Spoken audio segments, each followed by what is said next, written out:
¿Qué es la mente? Obviamente tenemos realmente muchas mentes, porque tenemos muchos yoes. Ya saben ustedes que los yoes personifican a nuestros defectos de tipo psicológico.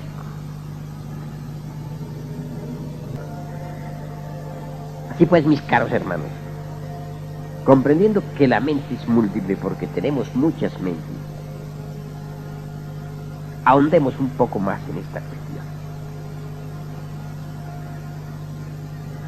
¿Qué es lo que necesitamos realmente para poder llegar a experimentar lo real, la verdad, a través del éxtasis, del samadhi? ¿Cómo llegar a tal estado de arrobamiento místico, trascendental? Es muy interesante, mis caros hermanos, muy interesante. Reflexionen, por favor, reflexionen. Se trata, ante todo, de conseguir la quietud y el silencio de la mente. Solo así se puede llegar al éxtasis, al samadhi. Empero, ¿cómo podríamos llegar a tal quietud, a tal silencio? Dentro de nosotros mismos tenemos múltiples yoes que viven disputándose en la supremacía. En estas condiciones, obviamente se hace difícil conseguir ese silencio y esa quietud, pues los yoes pendencieros y gritones realmente no lo permiten. Entonces, ¿qué hacer? Pues se necesita, mis caros hermanos, primero que todo, colocarse en una postura cómoda.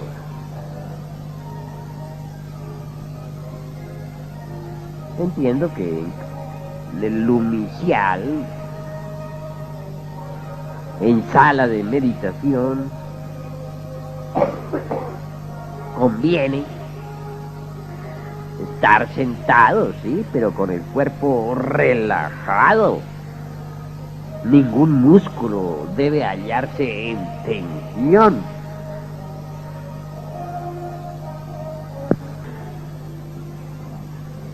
Entendido esto, mis caros hermanos, entonces entramos en la técnica propiamente dicha de la meditación. Cerremos los ojos. Conviene que los tengamos cerrados para que las sensaciones del mundo exterior, percepciones, en fin, todos los objetos del mundo físico, las personas, las cosas, no nos distraigan.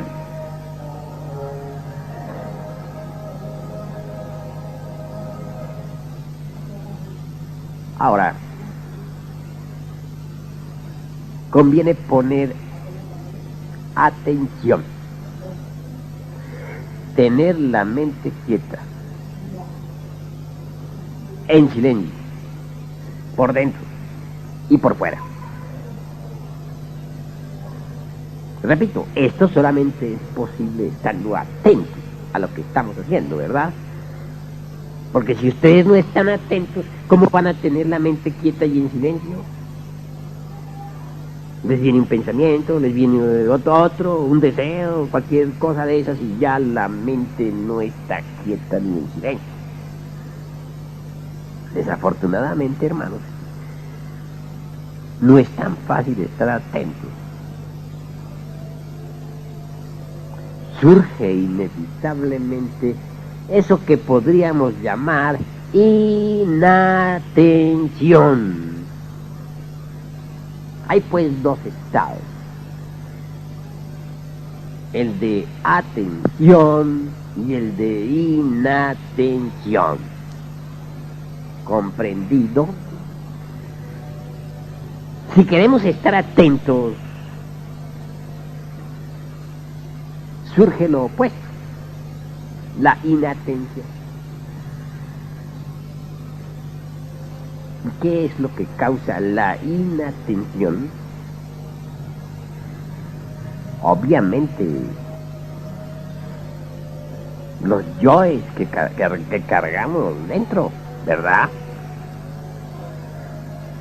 Recuerdos,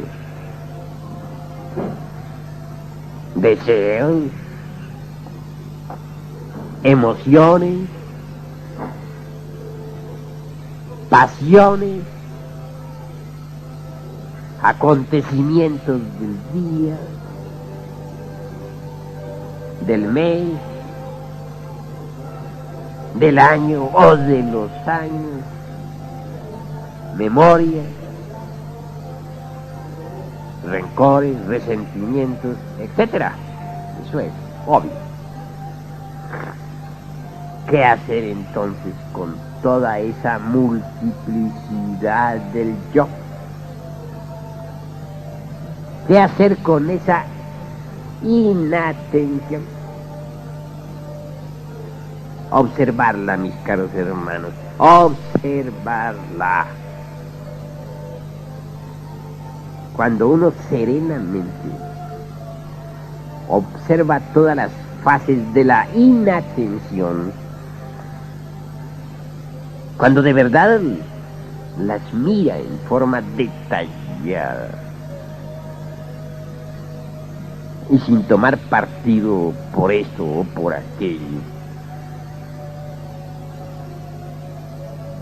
en esa misma observación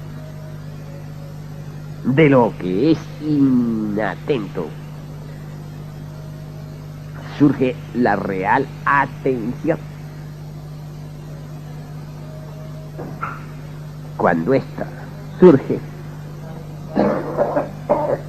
la mente queda quieta y en silencio.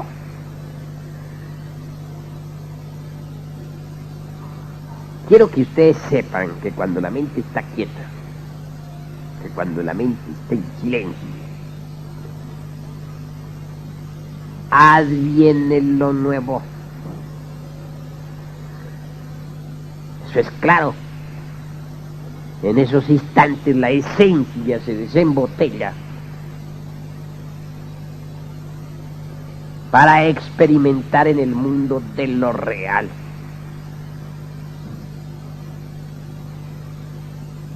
En esa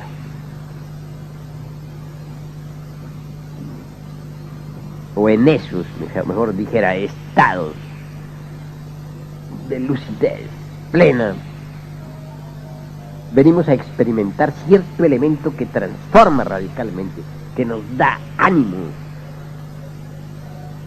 que nos refuerza para la batalla, para la lucha. ¿Entendido?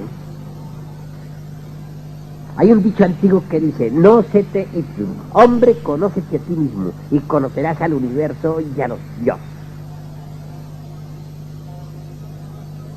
Cuando uno está observando lo que hay de inatento,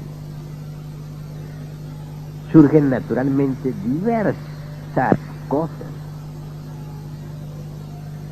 Cualquier pensamiento debe ser debidamente comprendido y olvidado. Cualquier deseo, cualquier sentimiento, todo lo que vaya apareciendo después de ser comprendido a fondo debe ser olvidado. Es claro que la procesión esa de deseos, pensamientos, emociones, etcétera, tiene un comienzo y tiene un fin. Realmente tal procesión está constituida por todos los yoes. Yoes de la ira, yoes de la envidia, yoes del odio, yoes de la lujuria, yoes del resentimiento,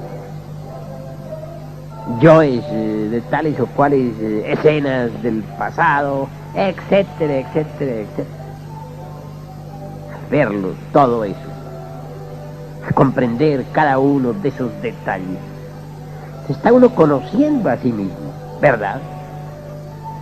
Solo conociéndose a sí mismo puede conocer al universo y a los dioses, de acuerdo con la máxima de Tales de Mileto, allá en la antigua Grecia, cuando todavía existían los misterios de Eleusis en el mundo físico.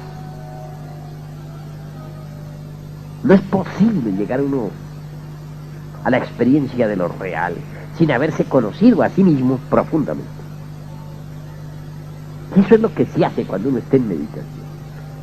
Se está conociendo a fondo, íntegramente, tal cual es. Resultado, viene la experiencia de lo real. Porque conociéndose a sí mismo, se conoce todo lo que existe en el infinito. Eso es obvio. Distíngase entre lo que es una mente que está quieta a la fuerza, violentamente.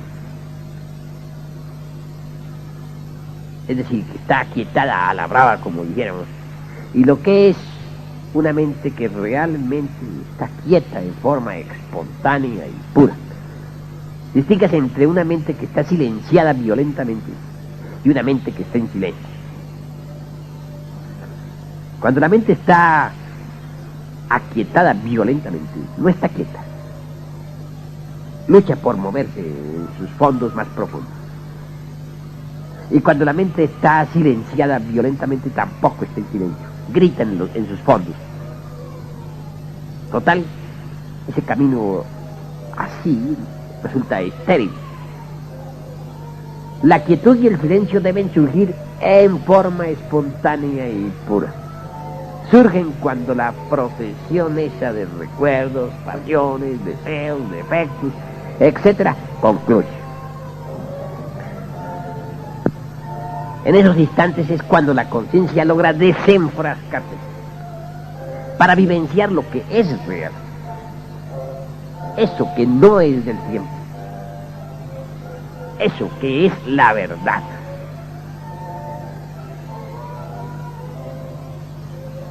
Así pues, mis caros hermanos, conociendo esta técnica, todos reunidos en pleno santuario, debemos meditar. No quiero decirles a ustedes que la labor resulte fácil. Es obvio que este trabajo es difícil. Empero no es imposible. Y conduce ostensiblemente a la iluminación mística.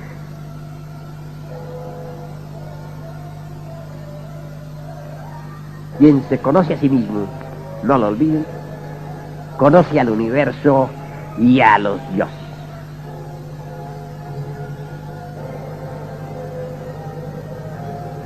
Uno tiene que libertarse, mis caros hermanos, de la mente.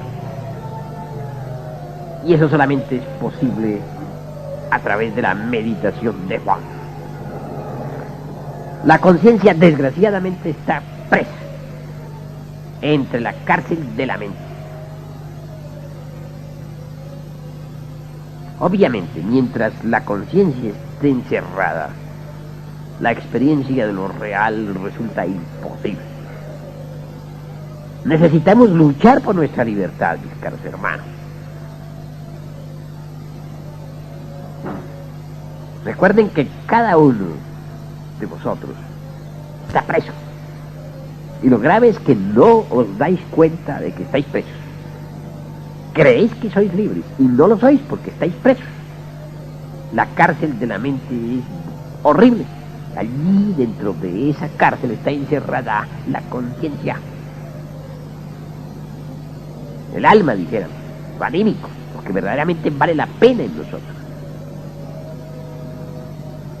Estáis en una situación difícil y no os dais cuenta de que estáis en una situación difícil.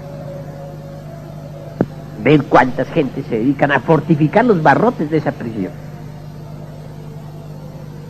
Ponen avisos en los periódicos, que la escuela tal, que le confiere a uno poderes extraordinarios en la mente, que le desarrolla a uno la fuerza mental, que tiene técnicas extraordinarias para dominar por medio de la mente a todo el mundo, etcétera, etcétera, etcétera. Es decir, los que están presos hacen propaganda para que los demás sigan presos. ¡Qué horror! Desgraciadamente así es. Vosotros todos, mis caros hermanos, debéis comprender en forma íntegra la necesidad de libertaros de la mente para experimentar en el terreno de lo real. Y eso, repito, solamente es posible cuando la mente está quieta, cuando la mente está en silencio. No dejo de aclarar, y en esto no quiero ahorrar esfuerzos de ninguna especie, que el problema de cada uno de ustedes sentado aquí en la sala de la meditación consiste precisamente en la inatención. Todos queréis estar atentos, desgraciadamente no lo lográis, surge la inatención, os distrae cualquier cosa, desde el canto de un grillo hasta una bala de cañón, o el automóvil que pasa por la calle, o el último recuerdo de hace un ratito nomás, posiblemente cuando estuvisteis conversando con tu comadre, con vuestro compadre, o tal vez con alguna novia, etcétera, etcétera, etcétera. Por lo común el trajín del día deja tantas huellas en el fondo de la mente, y cuando llega la hora de estar atentos no se logra. Entonces es cuando verdaderamente debemos comprender esta técnica, poner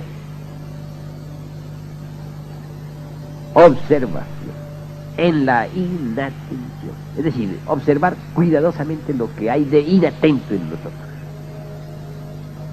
Cuando uno observa, repito, aunque me haga cansón con tanto repetir,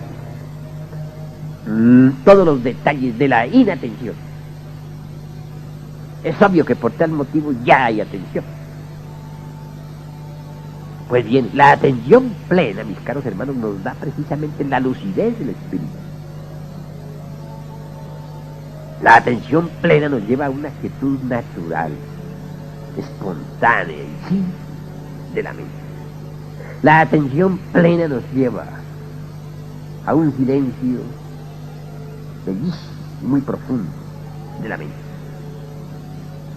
Lo curioso es que cuando uno está verdaderamente atento, cuando realmente está en silencio,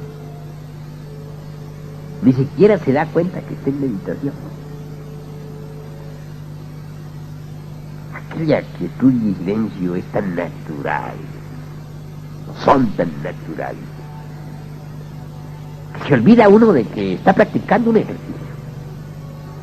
Bendito el Dios, porque cuando eso sucede, viene la iluminación, el samadhi.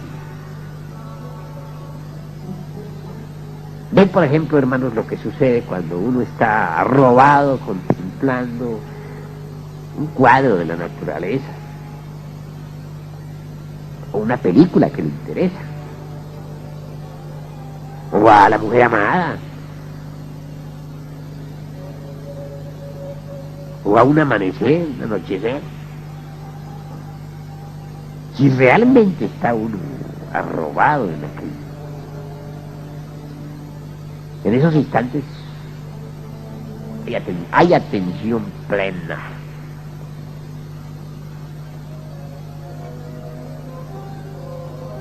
Instantes de esos son los que necesitamos para llegar realmente a la iluminación. Hay que crear en la meditación el clima favorable para una atención así tan plena. Y se crea ese ambiente favorable cuando se observa a fondo lo inatento.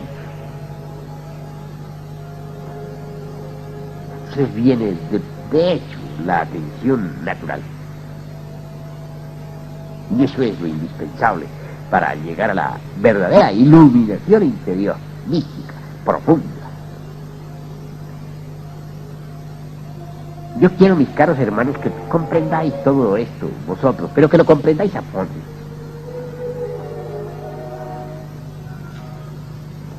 Necesitamos todos libertarnos de las trabas de la mente, del batallar horroroso de los conceptos opuestos.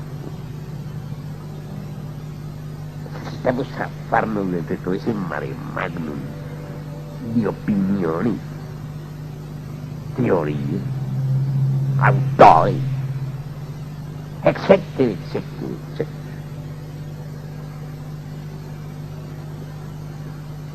Muy bello es, mis caros hermanos, poder uno estudiar, por ejemplo, en los registros acásicos de la naturaleza todas las maravillas de la tierra y de sus razas.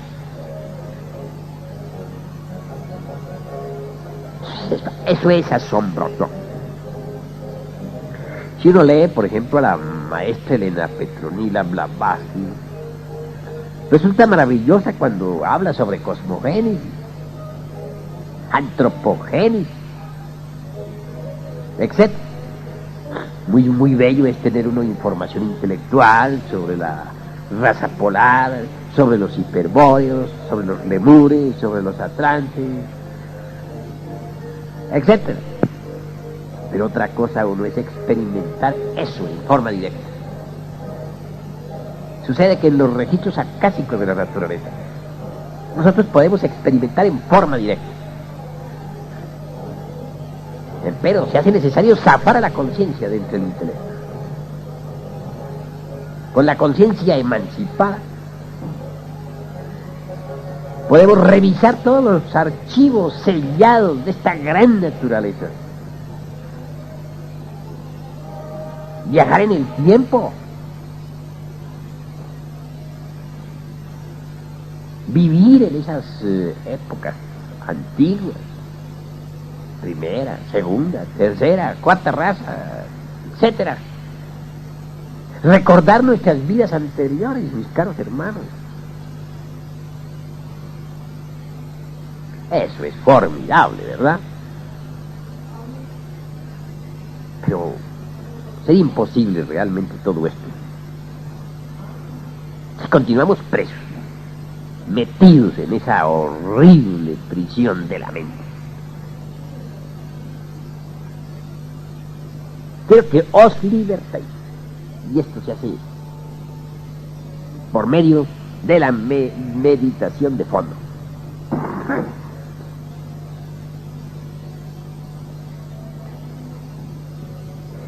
Así pues, mis caros hermanos, reunidos en esta sala de meditación,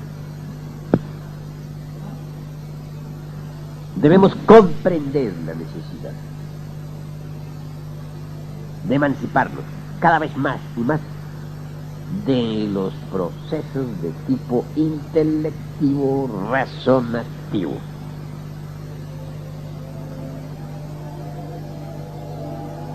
Hay mantras que ayudan también, pero hoy no voy a citarles mantras. Hoy quiero que comprendan la técnica.